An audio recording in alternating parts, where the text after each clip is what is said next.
അപ്പോഴേ ഞാനിന്ന് സൺഡേ ആയിട്ട് എന്തുണ്ടാക്കിയെന്ന് അറിയാമോ? ഫ്രൈഡ് റൈസ് ഉണ്ടാക്കിയിട്ടാ. ഒരു തട്ടിക്കൂട്ട് ഫ്രൈഡ് റൈസും ചില്ലി ചിക്കനും ഉണ്ടാക്കി. അപ്പോൾ കുറച്ച് ബസുമതി അരി എൻ്റെ കയ്യിൽ ഇരിപ്പുണ്ടായി, ഇത്തിരി ചിക്കനും ഉണ്ടായി. അപ്പോൾ ഒരു ഫ്രൈഡ് റൈസ് ഉണ്ടാക്കി. ഇന്ന് ഫ്രൈഡ് റൈസ് ഉണ്ടാക്കാമെന്ന് വിചാരിച്ച് ഉള്ള സാധനങ്ങളൊക്കെ വെച്ച് ഒരു തട്ടിക്കൂട്ട് ഫ്രൈഡ് റൈസാണ്. ചിക്കനും മുട്ടയും ഇട്ടിട്ടുണ്ട് ഇതിൽ, പിന്നെ ക്യാബേജ്, ബീൻസ്, ക്യാരറ്റ് ഇതൊക്കെ ഇട്ടിട്ടുണ്ട് കേട്ടോ. അപ്പോൾ കുറച്ച് ഫ്രൈഡ് റൈസ് എടുക്കാം. പിന്നെ ചില്ലി ചിക്കൻ കറി വെക്കാനാണ് ഉദ്ദേശിച്ചത്. അപ്പോൾ പിന്നെ മോൻ്റെ അഭിപ്രായപ്രകാരം ഇത് ചില്ലി ചിക്കനായിട്ട് മാറി. അപ്പോൾ അതും ഒരു തട്ടിക്കൂട്ട് ചില്ലി ചിക്കനാണ് കേട്ടോ. കുഴപ്പമില്ലെന്ന് തോന്നണം, ടേസ്റ്റൊക്കെ ഉണ്ടായിരുന്നു നോക്കിയിട്ട്. അപ്പോൾ കുറച്ച് ചില്ലി ചിക്കൻ എടുക്കാം. ചില്ലി ചിക്കനിൽ ഈ കോൺഫ്ലവറൊന്നും കലക്കി ഒഴിച്ചിട്ടില്ല കേട്ടോ.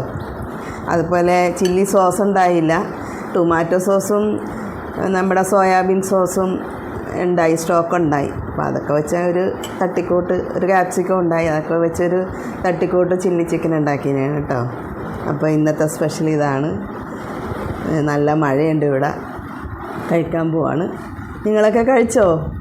കഴിച്ച് കാണും. 2 മണിയായി ഇവിടെ ഇപ്പോൾ. ഓക്കെ. അപ്പോൾ ഇവിടെ ക്യാബേജും ബീൻസും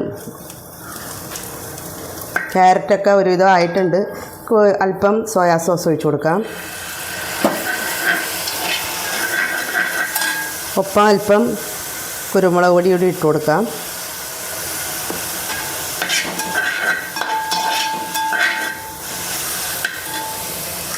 എടുത്ത് വെച്ചിരിക്കുന്ന ചിക്കൻ വേവിച്ചതാണ്, അതിട്ട് കൊടുക്കാം.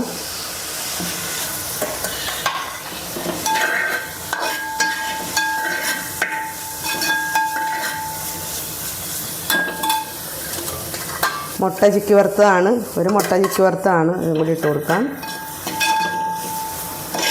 നല്ല മഴയാണ് കേട്ടോ. അപ്പോൾ ഉപ്പ് ഞാനിടുന്നില്ല.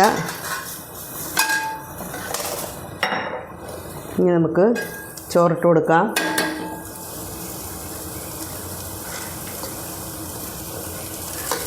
ബസുമതി റൈസാണ് ഞാൻ എടുത്തിരിക്കുന്നത്, അതങ്ങോട്ട് ഇട്ട് കൊടുക്കാം.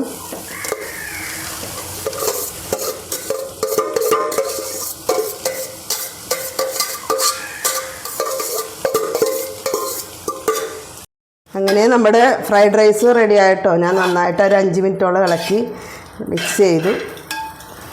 Fried rice okay. നമ്മുടെ ചിക്കൻ കണ്ട് ഓക്കെ ആയി. ഇതിലേക്ക് നമുക്ക് നമ്മൾ വഴറ്റി വെച്ചിരിക്കുന്ന സവാളയും അതുപോലെ ക്യാപ്സിക്കം ഇട്ട് കൊടുക്കാം.